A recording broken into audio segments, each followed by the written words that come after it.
একদম অবাক হবেন না, যেটা দেখতে পাচ্ছেন সেটাই বাস্তব এবং সেটাই সত্যি। আপনারা সাবকথার পর্দায় এখন দেখতে পাচ্ছেন যে সেই চায়লা ফ্রু মগ দীর্ঘদিন যাবৎ বাংলাদেশে ছিলেন এবং 72 ঘন্টা পর্যন্ত, মানে 13ই সেপ্টেম্বর যে চায়লা ফ্রু মগ বা ইন্ডিয়া থেকে বাংলাদেশে গিয়েছিলেন, সেখানে অপহরণকারীরা ওকে অপহরণ করেছিল।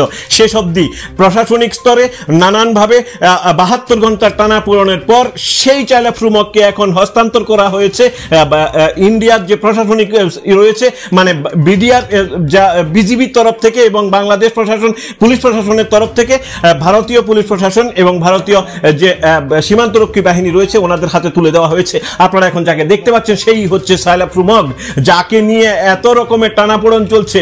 সবাই চিন্তিত রয়েছে এই চায়লা ফ্রু মগ ফিরে আসতে পারবে কিনা। এখন সেই চায়লা ফ্রু মগ, যাকে নিয়ে যার পরিবার এখানটায় 3 দিন যাবৎ বসে আছে কখন ওনার পরিবার মানে স্বামী ফিরে আসবেন। স্ত্রী তার 3 সন্তানকে নিয়ে বসে আছেন এখানটায় তার স্বামীকে ফিরে পাওয়ার জন্য। পাশাপাশি এলাকাবাসীরা সহযোগিতা করেছেন ওনাকে।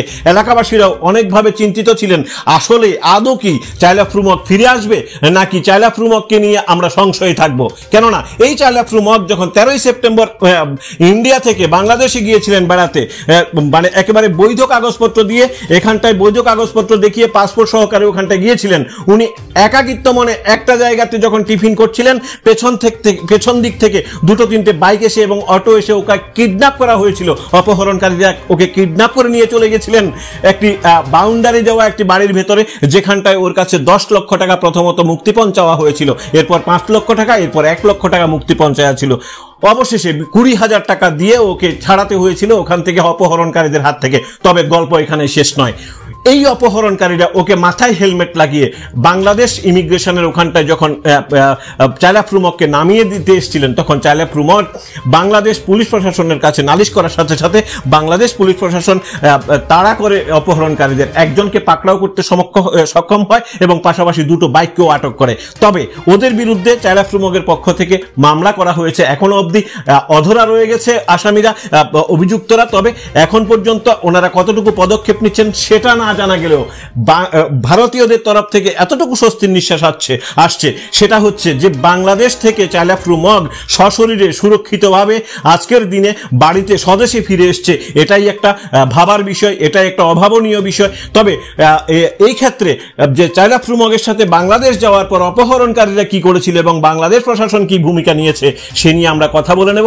সাবকথার পর্দায় চোখ রাখুন, সেখানটায় কথা বলে নেব আমাদের চায়লা ফ্রু মগের সাথে, যে কিনা বাংলাদেশে গিয়ে অপহরণ হয়েছিল এবং অবশেষে প্রশাসনিক স্তরে 72 ঘন্টা টানা পূরণের পর যাকে ভারতীয় প্রশাসনের হাতে হস্তান্তর করে দেওয়া হয়েছে। ইয়ে থেকে ফিরে এসেছেন, হ্যাঁ বাংলাদেশ থেকে আপনি ফিরে এলেন এই মাত্র। হ্যাঁ, খুব ভালো লাগছে। আমার যে সহযোগিতা করছে ওনাকে অনেক থ্যাংক ইউ দিচ্ছে ওনাদের সবাই। সুমন দত্তকে আমি সামাজিক ধন্যবাদ। হ্যাঁ, কি বলবেন দিদি আপনি?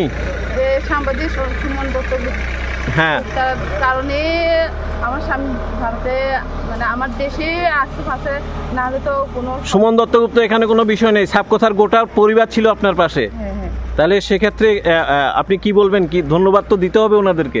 সবাইকে ধন্যবাদ, আমার পাশে দাঁড়ানোর জন্য সবাইকে ধন্যবাদ। আজকে আপনি আপনার স্বামীকে পেয়েছেন 3 দিন পর, কেমন লাগছে? খুব ভালো লাগছে। এখন কোথায় যাবেন? এখন বাড়িতে যাব।